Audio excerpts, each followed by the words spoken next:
बच्चों, आज मैं अपने इस लेक्चर में आपको केमिस्ट्री का एक बहुत ही इम्पोर्टेंट टॉपिक पढ़ाने जा रहा हूं, जिसका नाम है valence shell electron pair repulsion theory, जिसको शॉर्ट में बच्चों वेस्पर थ्योरी के नाम से जाना जाता है। बच्चों, ये केमिस्ट्री का एक बहुत ही इम्पोर्टेंट टॉपिक है। क्योंकि इससे कंपटीशन में बहुत ज़्यादा क्वेश्चन पूछे जाते हैं। अगर इसको 11th की एग्जाम के पॉइंट ऑफ व्यू से देखें तब भी ये बहुत ज़्यादा इंपॉर्टेंट हो जाता है, क्योंकि इसको बहुत ज़्यादा एग्जाम में पूछा जाता है। तो बच्चों, आप अपनी कॉपी और पेन के साथ रेडी हो जाएं हमारे साथ वेस्पर थ्योरी के नोट्स बनाने के लिए। तो ठीक है बच्चों, स्टार्ट करते हैं टॉपिक। Valence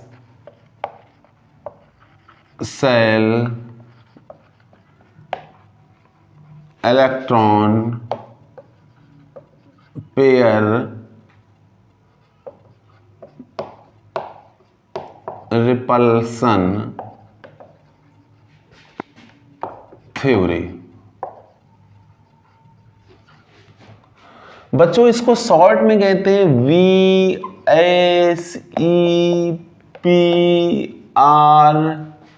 theory. बच्चों, इसको शॉर्ट में वेस्पर थ्योरी के नाम से जाना जाता है। और बच्चों, इसको हिंदी में कहते हैं संयोजी कोष इलेक्ट्रॉन युग्म प्रतिकर्षण थ्योरी मीन्स सिद्धांत। तो बच्चों, इसको हिंदी में कहते हैं संयोजी कोष इलेक्ट्रॉन युग्म प्रतिकर्षण सिद्धांत। तो बच्चों, फर्स्ट ऑफ ऑल ये पता करते हैं कि वेस्पर थ्योरी हमें क्या देती है, वेस्पर थ्योरी से हमें क्या पता चलता है।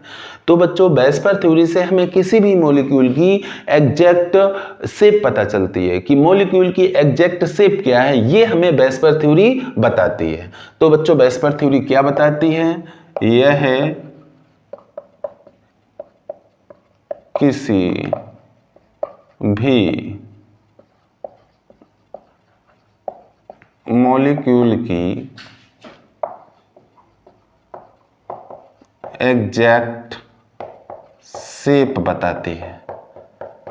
यह किसी भी मॉलिक्यूल की एग्जैक्ट शेप बताती है। एग्जैक्ट शेप का मतलब है बच्चों सटीक आकृति, कि उसकी सटीक आकृति क्या है, ये हमें इसी से पता चलता है। अब बच्चों, थोड़ा बैक में जाते हैं। इससे पहले बच्चों मैंने आपको पढ़ाया था हाइब्रिडाइजेशन थ्योरी को।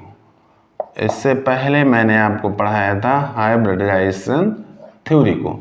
बच्चों, हाइब्रिडाइजेशन थ्योरी क्या देती है हमको? बच्चों, हाइब्रिडाइजेशन थ्योरी में आपने देखा था, इससे दो महत्वपूर्ण बातें पता चलती हैं। कौन कौन सी दो महत्वपूर्ण बातें हैं? बच्चों, इससे हमें मॉलिक्यूल की ज्योमेट्री पता चलती है, मॉलिक्यूल की ज्योमेट्री पता चलती है। और इससे हमें बॉन्ड एंगल पता चलता है, बॉन्ड एंगल पता चलता है। तो बच्चों, हाइब्रिडाइजेशन थ्योरी हमें दो चीज़ें देती है मुख्यतः, एक तो मॉलिक्यूल की ज्योमेट्री और दूसरा बॉन्ड एंगल। लेकिन बच्चों, ये क्या नहीं देती है? ये हमें मॉलिक्यूल की एग्जैक्ट शेप नहीं देती है। इससे हम मॉलिक्यूल की एग्जैक्ट शेप नहीं पता कर पाते हैं। तो बच्चों, एग्जैक्ट शेप को पता करने के लिए 1957 में दो साइंटिस्टों गिलेस्पी और निलहोम, इन दोनों ने मिलकर के वेस्पर थ्योरी को प्रेजेंट किया था।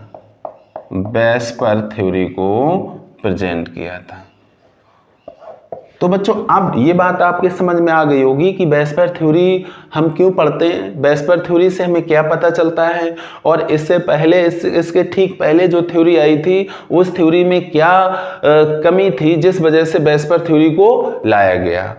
तो बच्चों, अब इसके डिटेल में जाते हैं कि ये वेस्पर थ्योरी है क्या।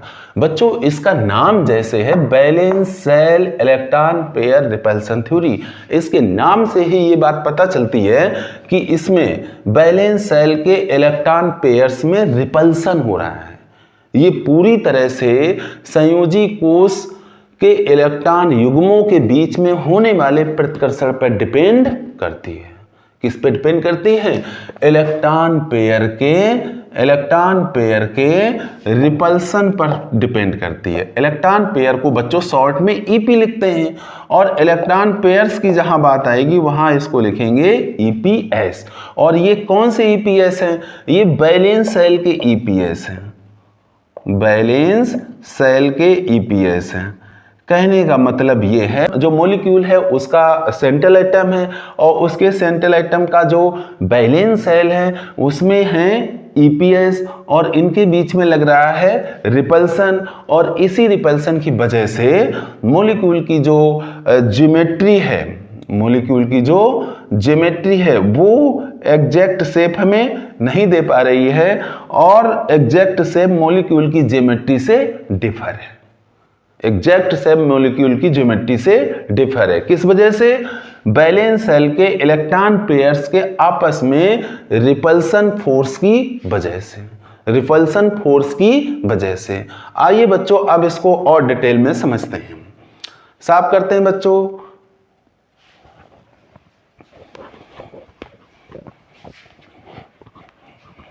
वैलेंस सेल के इलेक्ट्रॉन पेयर्स का यहाँ क्या हो रहा है बच्चों? रिपल्सन हो रहा है। तो बच्चों अब ये पता चला, अब इसको अगर हम समराइज करें तो ये पता चल रहा है कि जो मॉलिक्यूल है उसका सेंट्रल एटम है, और उसके सेंट्रल एटम के वैलेंस सेल में इलेक्ट्रॉन पेयर्स हैं, इलेक्ट्रॉन पेयर्स हैं, और इन इलेक्ट्रॉन पेयर्स के बीच में क्या है? रिपल्सन फोर्स है, जिस वजह से मॉलिक्यूल की जो एग्जैक्ट शेप है वो उसकी ज्योमेट्री से डिफर हो जाती है। क्या हो जाती है बच्चों? डिफर हो जाती है। कहने का मतलब यहाँ ये आया कि हमारे पास जो ईपीएस होते हैं, इलेक्ट्रॉन पेयर्स होते हैं, ये ईपीएस दो तरह के होते हैं। एक तो बच्चों वो ईपीएस हैं जिन्होंने बॉन्ड बनाने में भाग लिया है, ऐसे ईपीएस को बच्चों हम कहते हैं बीपीएस, बीपीएस। अगर इनको समझें तो इनको हिंदी में कहेंगे बंधित इलेक्ट्रॉन युग्म, बंधित इलेक्ट्रॉन युग्म। मतलब ऐसे ईपीएस जिन्होंने बॉन्ड बनाने में भाग लिया है, पार्टिसिपेट किया है, उनको हम कहते हैं बॉन्डेड पेयर्स, बॉन्डेड पेयर्स, और इनका सिंबल है बीपीएस। और दूसरे बच्चों इलेक्ट्रॉन पेयर्स वो होते हैं जो बॉन्ड बनाने में भाग नहीं लेते हैं, और इनको हम कहते हैं एकाकी युग्म, और इनको इंग्लिश में शॉर्ट में रिप्रेजेंट करते हैं इनको एलपीएस से। L means loan, P means pair, S means pairs. इनको कहते हैं एकाकी इलेक्ट्रॉन युग्म, एकाकी इलेक्ट्रॉन युग्म। तो बच्चों अब आपको ये बात समझ में आनी चाहिए कि हमारे जो इलेक्ट्रॉन युग्म हैं ये दो तरह के होते हैं, एक तो बंधित इलेक्ट्रॉन युग्म, दूसरे एकाकी इलेक्ट्रॉन युग्म। बंधित इलेक्ट्रॉन युग्म बच्चों वो होते हैं जो बॉन्ड बनाने में भाग लेते हैं, और एकाकी इलेक्ट्रॉन युग्म बच्चों वो होते हैं जो बॉन्ड बनाने में भाग नहीं लेते हैं। अगर बच्चों आपने ये बात समझ ली सही ढंग से तो आपको वेस्पर थ्योरी माइंड में फीड हो जाएगी, आपके वेस्पर थ्योरी आपके माइंड में फीड हो जाएगी अगर आपने ये बात हमारी समझ ली कि इलेक्ट्रॉन युग्म दो तरह के हैं, एक वो जिन्होंने बॉन्ड बनाने में भाग लिया है या लेते हैं, और दूसरे वो जो बॉन्ड बनाने में भाग नहीं लेते हैं। जो बॉन्ड बनाने में भाग लेते हैं उनको हम बीपीएस कहते हैं, जो बॉन्ड बनाने में भाग नहीं लेते हैं उनको हम एलपीएस कहते हैं। अब बच्चों कहने का मतलब है कि जो एटम है उसका संयोजी कोष है, और उसके संयोजी कोष में क्या क्या है? बीपीएस हैं और एलपीएस हैं, बीपीएस हैं और एलपीएस हैं, और इनको कंबाइन में क्या कहते हैं? ईपीएस। और बच्चों इन बीपीएस और एलपीएस के बीच में रिपल्सन फोर्स लग रहा है, प्रतिकर्षण बल लग रहा है, और ये प्रतिकर्षण बल अलग अलग होता है। ये प्रतिकर्षण बल अलग अलग होता है। ये किस तरह से होता है इसको समझो बच्चों। इसमें क्या क्या होगा? एलपी एलपी के बीच में ये लग रहा होगा, एलपी एलपी के बीच में लग रहा होगा, और क्या हो सकता है पॉसिबिलिटी इसमें, ये एलपी और बीपी के बीच में भी लग रहा होगा। और क्या हो सकता है बच्चों, ये बीपी बीपी के बीच में भी लग रहा होगा। कहाँ कहाँ लग सकता है ये, अब देखिए बच्चों, बैलेंस सेल है ये, इसको हम थोड़ी देर के लिए मान लें ये है हमारा बैलेंस सेल। और इस बैलेंस सेल में क्या क्या पड़ा हुआ है, बीपीएस भी पड़े हुए हैं और एलपीएस भी पड़े हुए हैं। तो यहाँ क्या पॉसिबिलिटी हो सकती है, यहाँ पॉसिबिलिटी ये हो सकती है कि एलपी के बीच में फोर्स लग रहा हो, एलपी बीपी के बीच में फोर्स लग रहा हो और बीपी बीपी के बीच में फोर्स लग रहा हो। तो बच्चों जब इनको कैलकुलेट किया जाता है तो ये पता चलता है कि एलपी के बीच में जो रिपल्सन फोर्स है वो सबसे ज्यादा है, उससे कम एलपी और बीपी के बीच में रिपल्सन फोर्स है और सबसे कम बीपी और बीपी के बीच में रिपल्सन फोर्स है। तो बच्चों ये बात आप समझो कि जो संयोजी कोश है उसमें जो इलेक्ट्रॉन पेयर्स पड़े हुए हैं, जो दो तरह के हैं, बॉन्डिंग पेयर्स और लोन पेयर्स, उनके बीच में इस ऑर्डर में रिपल्सन फोर्स लग रहा है। मतलब इस ऑर्डर में वो एक दूसरे को प्रतिकर्षित कर रहे हैं। अब बच्चों आगे बढ़ते हैं। यहाँ एक बात ये आ गई कि जो एटम का बैलेंस सेल है उसमें इलेक्ट्रॉन पेयर्स हैं और वो सब एक दूसरे को क्या कर रहे हैं, रिपेल कर रहे हैं, प्रतिकर्षित कर रहे हैं। अब इनका जो रिपल्सन ऑर्डर है वो इस क्रम में है। अब ये बात समझने वाली है कि इनका ये ऑर्डर क्यों आता है, इलेक्ट्रॉन पेयर्स के रिपल्सन का जो ऑर्डर है वो यही क्यों मिलता है हमको। तो इसको समझने के लिए हमें बॉन्ड पेयर्स और लोन पेयर्स की रिप्रेजेंटेशन पे अपना माइंड कंसंट्रेट करना पड़ेगा।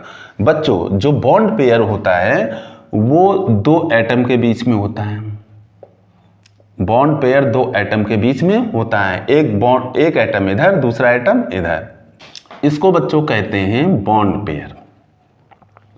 और जो बच्चों जो लोन पेयर होता है, लोन पेयर उसको ऐसे रिप्रेजेंट करते हैं, उसमें केवल एक ही एटम होता है, एक एटम होता है वो इधर होता है। तो ये बच्चों सिंबल है लोन पेयर का। अब इन दोनों सिंबलों को ध्यान से देखने पे हमें ये पता चलता है कि जो बॉन्ड पेयर है ये दो एटम्स की न्यूक्लियस के बीच में रहता है, एक न्यूक्लियस इधर दूसरी न्यूक्लियस इधर। तो ये इस तरह से रहता है, इस तरह से खिंचा हुआ रहता है। और जो लोन पेयर है उसमें केवल एक ही एटम की न्यूक्लियस होती है, तो वो एक्सटेंड कर जाता है, फैल जाता है। तो इससे ये बात पता चलती है कि लोन पेयर बॉन्ड पेयर के कंपैरिजन में ज्यादा स्पेस कवर करता है, ज्यादा स्थान ग्रहण करता है। कौन ज्यादा स्थान ग्रहण करता है, लोन पेयर, किसकी तुलना में, बॉन्ड पेयर की तुलना में।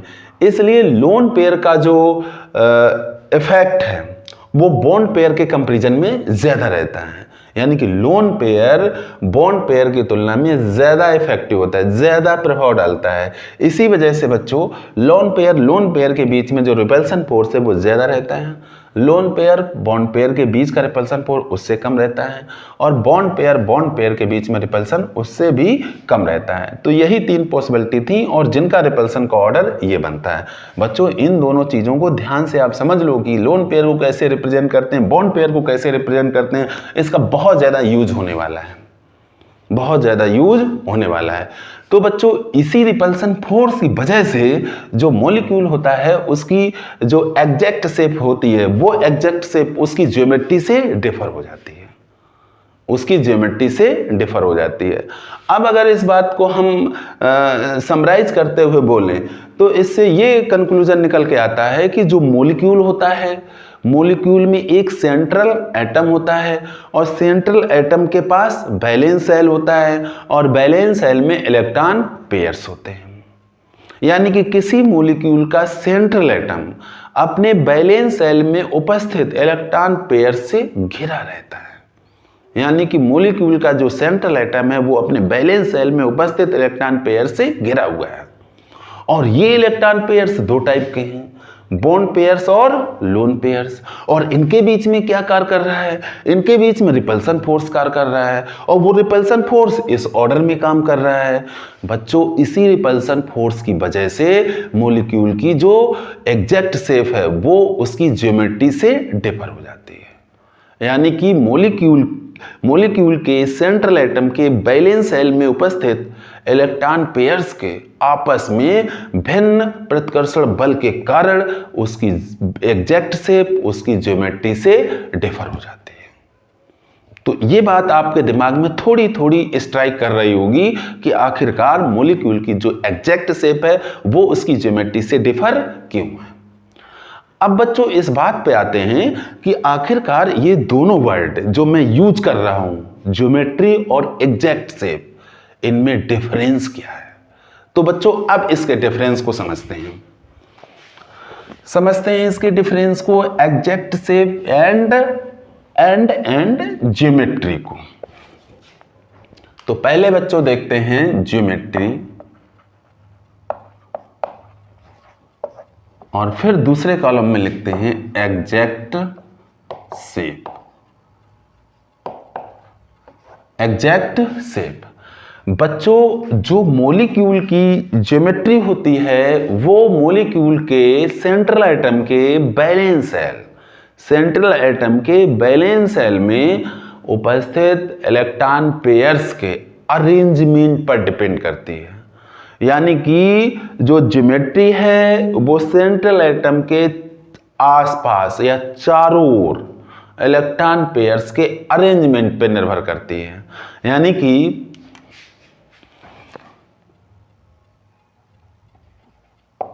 मॉलिक्यूल की ज्योमेट्री उसके सेंट्रल एटम के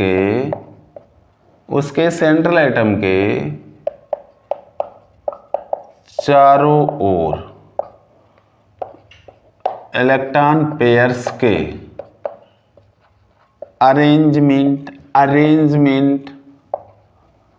अरेंजमेंट से बनती है। बच्चों बड़े ध्यान से आपको इस बात को समझना है कि जो मॉलिक्यूल है उसकी ज्योमेट्री उसके सेंट्रल एटम के चारों ओर इलेक्ट्रॉन पेयर्स के अरेंजमेंट से बनती है। इलेक्ट्रॉन पेयर्स का अरेंजमेंट क्या है, इससे मॉलिक्यूल की ज्योमेट्री बनती है। अब यहां देखो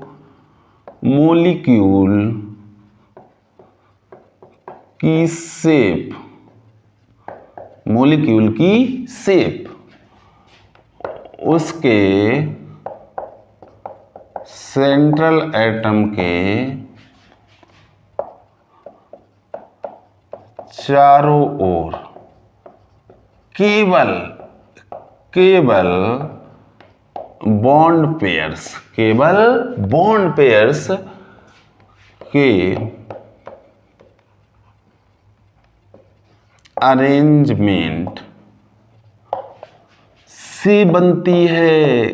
अरेंजमेंट से बनती है। किसका अरेंजमेंट, बॉन्ड पेयर्स का। इसका लोन पेयर्स से कोई लेना देना नहीं है। इसका किससे कोई लेना देना नहीं है, बॉन्ड पेयर से। इसका केवल बॉन्ड पेयर से लेना देना है, इसका लोन पेयर से कोई लेना देना नहीं है।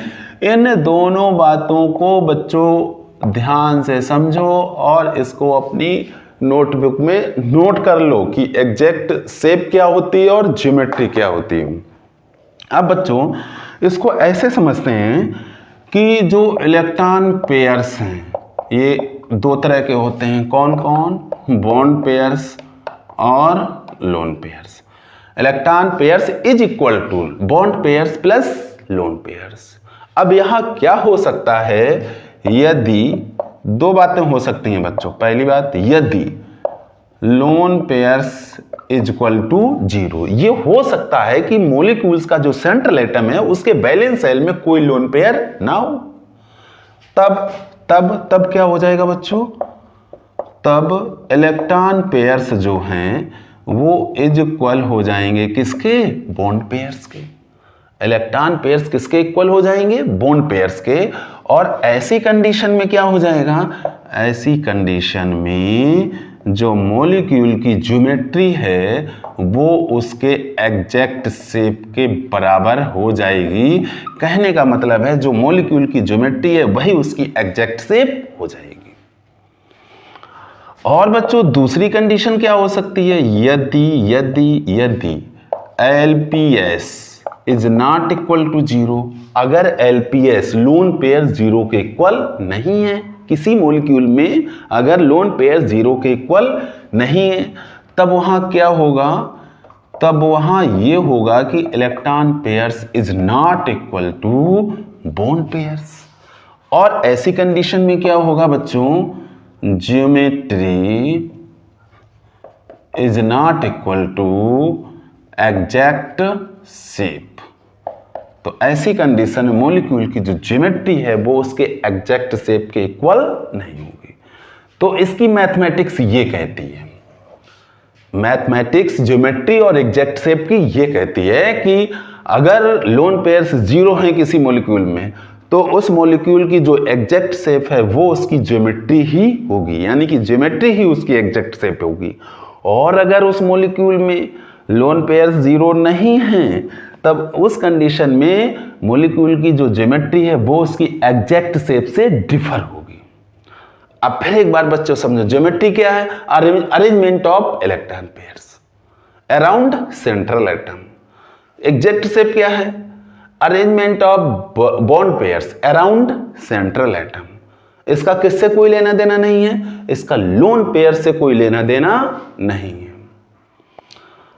ठीक है बच्चों, इसका स्क्रीनशॉट ले लो। अब मैं इसके सारे पॉइंट्स को जो मैंने अभी डिस्कस किए हैं, हाँ बच्चों एक पॉइंट और इसमें बचता है। वो एक पॉइंट क्या है?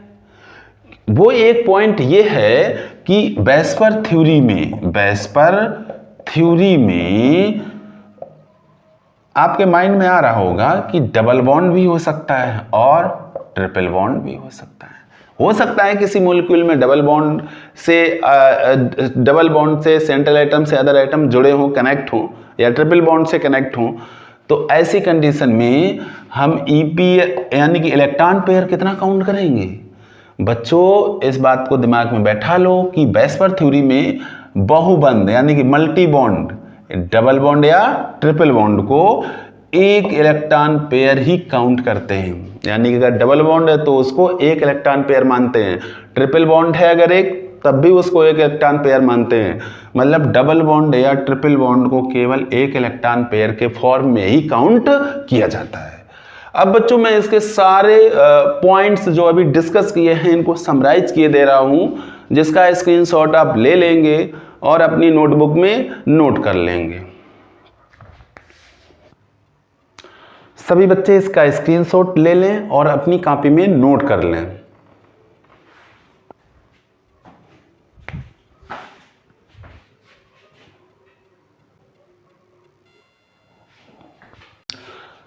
बच्चों इसका भी स्क्रीनशॉट ले लीजिए और अपनी कॉपी में नोट कर लीजिए। ठीक है बच्चों, अब इस पूरे डिस्कशन को एग्जाम्पल से समझने का प्रयास करते हैं और इसके एग्जाम्पल्स लेते हैं, उनको करते हैं और इस थ्योरी को समझते हैं।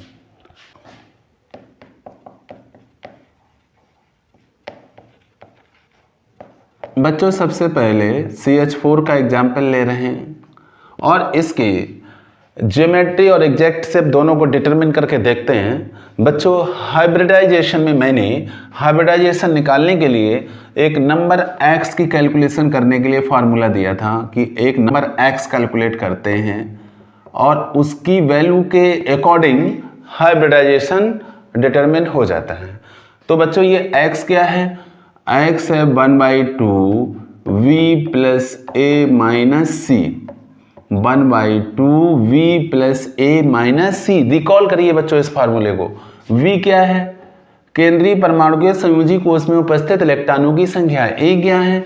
केंद्रीय परमाणु से जुड़े अन्य परमाणुओं की संख्या ऑक्सीजन को छोड़कर। सी क्या है? जो भी मॉलिक्यूल के ऊपर चार्ज है वो चार्ज है चिन्ह सहित, अगर माइनस है तो माइनस लगाएंगे, अगर प्लस है तो प्लस लगाएंगे।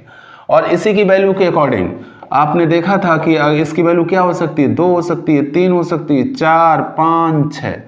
एक्स की वैल्यू क्या क्या हो सकती है? 2, 3, 4, 5, 6, 7। 2 होने पर हाइब्रिडाइजेशन sp आता है, 3 होने पर sp2 आता है, 4 होने पर sp3 आता है, 5 होने पर sp3d आता है, 6 होने पर sp3d2 आता है, 7 होने पर sp3d3 आता है। इसीलिए बच्चों कह रहे हैं कि जो बच्चे डायरेक्ट इस लेक्चर को देख रहे हैं वो इससे पहले हाइब्रिडाइजेशन का लेक्चर जरूर देखें। अब बच्चों x, वैसे तो रियल में x होता क्या? x होता है number of electron pairs. x का मतलब यहाँ है number of electron pairs. Number of electron pairs x होता है, जिसको इस फार्मूले से कैलकुलेट करते हैं। अब बच्चों ये फार्मूला यहाँ अप्लाई करते हैं, x की वैल्यू निकालते हैं, x इक्वल टू 1/2। बच्चों यहाँ सेंट्रल आइटम कौन है? कार्बन है, जिसके संयोजी कोष में 4 इलेक्ट्रॉन होते हैं, प्लस सेंट्रल एटम से जुड़े अन्य परमाणुओं की संख्या। तो यहाँ अन्य परमाणु 4 हैं, -4 चार्ज है नहीं, 0 कर लेंगे। 1/2 into 8, 2 Ekam 2, 2 choco 8। It means यहाँ x की वैल्यू 4 आ गई, 4 आ गई, इसलिए हाइब्रिडाइजेशन कौन सा होगा बच्चों? यहाँ पर sp3। कौन सा हाइब्रिडाइजेशन है यहाँ पर? sp3। और बच्चों ये x होता क्या? मैंने अभी बताया, ये x वास्तव में नंबर ऑफ इलेक्ट्रॉन पेयर्स होते हैं, और ये इलेक्ट्रॉन पेयर्स किसके इक्वल होते हैं? Lone pairs plus bond pairs, lone pairs plus bonded pairs. अब बच्चों यहाँ हम सबसे पहले निकालते हैं, सबसे पहले निकालेंगे LPS। LPS क्या है? लेकिन उससे पहले जरा इसकी ज्योमेट्री देखते हैं। बच्चों हाइब्रिडाइजेशन में मैंने आपको बताया था sp3 की जो ज्योमेट्री होती है वो टेट्राहेड्रल होती है, चतुष्फलकी होती है, तो इसकी ज्योमेट्री है टेट्राहेड्रल। अब यहाँ पर जरा LP निकाल के देखते हैं। LP क्या होता है बच्चों? X से हम वो एटम्स सब्ट्रैक्ट करते हैं जो सेंट्रल एटम से कनेक्ट होते हैं। तो यहाँ सेंट्रल एटम से कनेक्ट 4 एटम हाइड्रोजन के हैं, तो 4 को सब्ट्रैक्ट करेंगे। It means 4 - 4 equal to 0। बच्चों यहाँ पर जो लोन पेयर है वो उसका नंबर 0 है।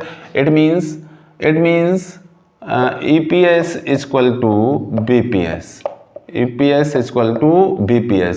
तो यहाँ पे जो ज्योमेट्री है, जो मॉलिक्यूल की ज्योमेट्री है, यही हो जाएगी एग्जैक्ट शेप। अब बच्चों टेट्राहेड्रल में ज्योमेट्री किस तरह से होती है आपको बताया है। C और इससे 4 हाइड्रोजन जुड़े हैं,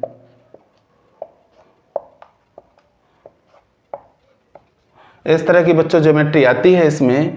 और ये बॉन्ड एंगल 109 डिग्री 28 मिनट, ये सारे बॉन्ड एंगल 109 डिग्री 28 मिनट के रहते हैं इसमें।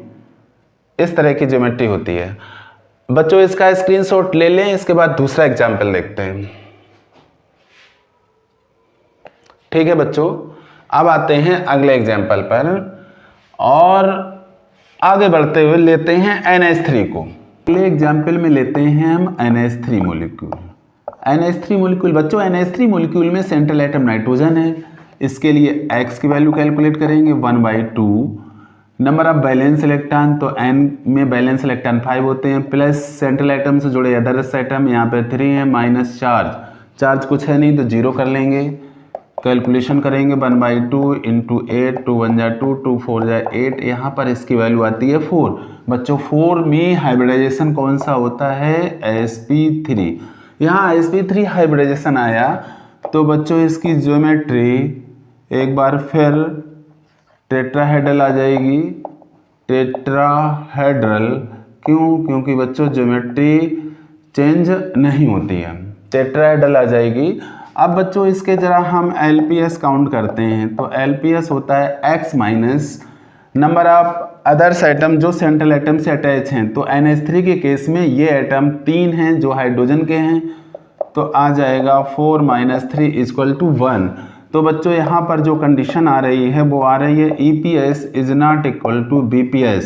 तो इसका मतलब है कि ज्योमेट्री जो है मॉलिक्यूल की, जो ज्योमेट्री है मॉलिक्यूल की is not equal to shape. यहाँ पे ज्योमेट्री शेप के इक्वल नहीं होगी। तो कैसी आएगी शेप, देखते हैं बच्चों। इसकी स्ट्रक्चर बनाते हैं। यहाँ नाइट्रोजन से 3 हाइड्रोजन जुड़े हुए हैं, नाइट्रोजन से 3 हाइड्रोजन जुड़े हुए हैं और एक नाइट्रोजन के पास है लोन पेयर। इसका लोन पेयर बना लेते हैं। अब बच्चों ध्यान से इसको देखो तो इसमें एक बॉन्डेड पेयर ये है, एक बॉन्डेड पेयर ये है, एक बॉन्डेड पेयर ये है। तो टोटल बॉन्डेड पेयर यहाँ कितने हैं बच्चों? टोटल बॉन्डेड पेयर हैं यहाँ पर 3 और लोन पेयर कितना है बच्चों? 1 लोन पेयर है यहाँ पर 1। अब बच्चों ध्यान से देखो यहाँ क्या क्या हो सकता है बच्चों। यहाँ पर लोन पेयर बॉन्ड पेयर के बीच में रिपल्सन हो सकता है और बॉन्ड पेयर के बीच में रिपल्सन हो सकता है। तो बच्चों यहाँ 2 कंडीशन बनती हैं। अब बच्चों यहाँ वही पूरी पिक्चर निकल के आती है जो मैंने स्टार्टिंग में डिस्कस की थी। क्या डिस्कस की थी कि जो मॉलिक्यूल होता है उसके सेंट्रल एटम के वैलेंस शेल में जो इलेक्ट्रॉन पेयर्स होते हैं, उन इलेक्ट्रॉन पेयर्स के बीच में जो रिपल्सन होता है, उस रिपल्सन की वजह से मॉलिक्यूल की जो शेप होती है वो उसकी ज्योमेट्री से डिफर हो जाती है। तो यहाँ पर आप देख रहे हैं कि यहाँ पे सेंट्रल एटम नाइट्रोजन है जिसके वैलेंस शेल में 3 बॉन्डेड पेयर हैं और 1 लोन पेयर है, जिनके बीच में जो रिपल्सन फोर्स है वो डिफर है। यानी कि लोन पेयर और बॉन्डेड पेयर के बीच में जो बच्चों यहाँ रिपल्सन फोर्स आएगा वो बॉन्डेड पेयर और बॉन्डेड पेयर के रिपल्सन फोर्स के से डिफर आएगा। और बच्चों ये कितना होता है? लोन पेयर और बॉन्डेड पेयर के बीच का रिपल्सन बॉन्डेड पेयर और बॉन्डेड पेयर के बीच के रिपल्सन से ज़्यादा होता है। तो इसकी वजह से बच्चों होगा क्या? देखिए बच्चों ये भी एक दूसरे को रिपेल कर रहे हैं, लेकिन ये लोन पेयर जो है ये इस बॉन्डेड पेयर को ज़्यादा रिपेल करेगा, जिस वजह से ये बॉन्डेड पेयर जो है ये बॉन्डेड पेयर दब जाएगा, यानी कि ये बॉन्ड दब जाएगा थोड़ा। यही कंडीशन इधर होगी। ये लोन पेयर का क्या काम करेगा? इस बॉन्डेड पेयर को दबा देगा। तो ऐसा होने की वजह से क्या होगा? दबाएगा क्यों? क्योंकि बॉन्डेड पेयर के बीच का जो रिपल्सन है वो लोन पेयर और बॉन्डेड पेयर के बीच के रिपल्सन से कम है।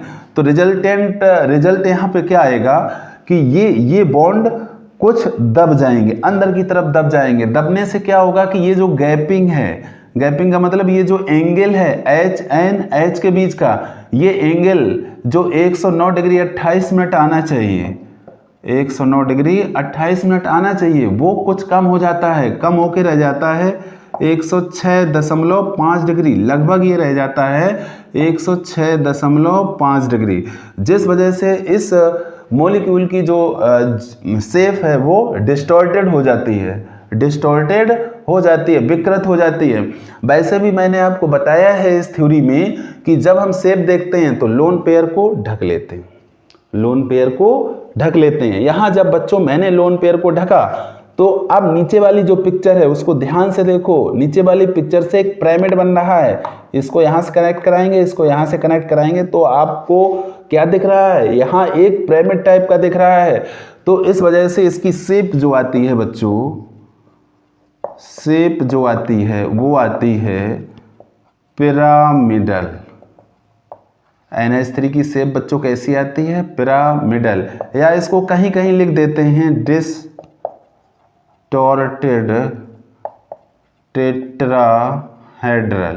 डिस्टॉर्टेड टेट्राहेड्रल मीन्स विकृत चतुष्फल की। और इसमें बच्चों बॉन्ड एंगल जो आता है, बॉन्ड एंगल यहाँ निकल के आता है 106.5 डिग्री। तो ये बच्चों NH3 का पूरा एक्सप्लेनेशन है, आप इसको नोट कर लें या इसका स्क्रीनशॉट ले लें। अब बच्चों अगले एग्जाम्पल पर आते हैं। अगला एग्जाम्पल लेते हैं और इसको और अच्छे ढंग से समझने का प्रयास करते हैं। एग्जाम्पल नंबर 3, और यहाँ पर हम ले रहे हैं वाटर के मॉलिक्यूल को। बच्चों वाटर के मॉलिक्यूल में सेंट्रल आइटम वाटर है, तो इसके लिए x की वैल्यू पहले कैलकुलेट करेंगे 1/2। इसके बैलेंस साइड में 6 इलेक्ट्रॉन, इससे कनेक्ट अदर आइटम 2 हैं तो +2, इस पर कोई चार्ज नहीं है तो -0। तो बच्चों यहाँ पर 1/2 और 8 2 बन जा 2, 2 4 जा 8, इट मीन्स 4। फिर यहाँ पर x की वैल्यू 4 आई है तो यहाँ अगेन हाइब्रिडाइजेशन होगा sp3।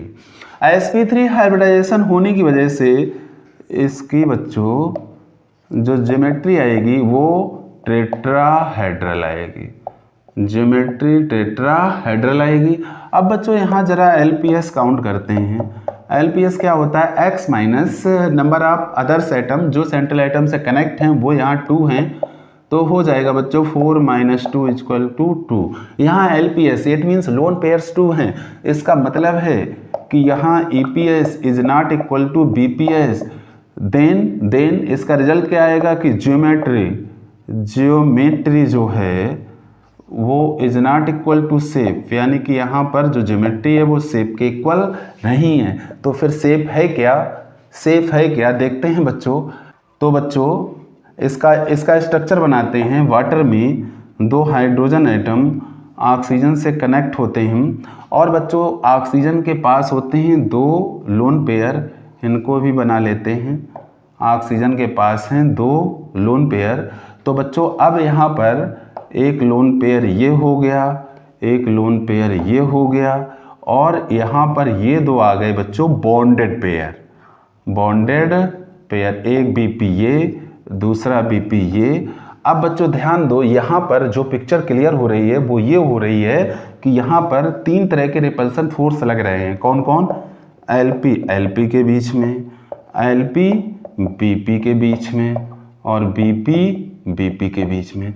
थ्योरी में मैंने आपको एक्सप्लेन किया है कि LP के बीच का रिपल्सन सबसे ग्रेटर होता है, उसके बाद LP BP के बीच में और उस सबसे कम BP के बीच में। तो बच्चों यहाँ से ये क्लियर है कि ये BP और BP के बीच का जो रिपल्सन है वो सबसे कम होगा, इससे ज़्यादा LP और BP का होगा और सबसे ज़्यादा LP और LP के बीच का रिपल्सन होगा। तो इस रिपल्सन की वजह से ये इस तरह से ऐसे फैल जाएंगे दोनों LP, और फैलने से क्या होगा कि ये इन दोनों बॉन्डों को, ये दोनों इन दोनों बॉन्डों को क्या करेंगे, दबा देंगे, इस तरह से ऐसे दबा देंगे। दबाने से क्या होगा, ये जो गैपिंग है ये कम हो जाएगी, ये गैपिंग कम हो जाएगी। जो पहले कितनी थी 109 डिग्री 28 मिनट, वो अब इतनी नहीं रह जाएगी और ये लगभग रह जाती है 104.5 डिग्री, 104.5 डिग्री। तो यानी कि यहाँ पर बॉन्ड एंगल जो आता है वाटर के केस में वो आता है 104.5 डिग्री के लगभग। और बच्चों जब हम शेप इसकी देखते हैं ध्यान से, तो बच्चों मैंने आपको बता रखा है कि जब भी आप शेप देखें तो LP को ढक लें। तो जब आप इसकी शेप देखते हैं LP को ढक के, तो आपको इस तरह की शेप दिखाई दे रही है। आपको जो शेप दिखाई दे रही है वो इस तरह की शेप दिखाई दे रही है। ध्यान से देखो बच्चों, ये उल्टा V है, उल्टा V है और यहाँ पर क्या बन रहा है, एंगल जैसा बन रहा है, यानी कि एंगल बन रहा है। तो इसकी शेप को हम कहते हैं V शेप। इसकी शेप को V शेप कहा जाता है और इसकी शेप को एंगुलर भी कहा जाता है, क्योंकि यहाँ कोण जैसा बनता हुआ दिख रहा है। और इसकी शेप को, चूँकि ये झुका हुआ है, ये झुका हुआ है, दोनों साइडें इसकी झुकी हैं, तो इसकी शेप को बेंट भी कहा जाता है। तो इसकी शेप को तीन नामों से जानते हैं, V शेप, एंगुलर और बेंट। तो बच्चों आपने एग्जाम्पल से ये क्लियर किया होगा, आपके माइंड में एक कॉन्सेप्ट बना होगा कि VSEPR किस तरह से वर्क कर रहा है। अब बच्चों मैं इस लेक्चर के अगले पार्ट में VSEPR थ्योरी को और डिटेल में आपको समझाऊंगा, जिससे कि आपके माइंड में कॉन्सेप्ट बिल्कुल से क्लियर हो जाए और आप कंपटीशन के क्वेश्चंस एकदम से सही कर पाएँ। तो बच्चों इस लेक्चर के इस पार्ट को अब यहीं पर समाप्त करते हैं। बच्चों अगर आपको ये लेक्चर मेरा समझ में आ रहा है, ये वीडियो आपके समझ में आया है, तो प्लीज़ आप इस वीडियो को अपने फ्रेंड सर्कल में शेयर कर दें, क्योंकि बच्चों आपके इस छोटे से प्रयास से मेरा आत्मबल बढ़ता है, जिससे मैं आपके लिए अच्छे से अच्छा वीडियो बना पाता हूँ। तो thank you very much. Subject को एंजॉय करें, मेहनत करें।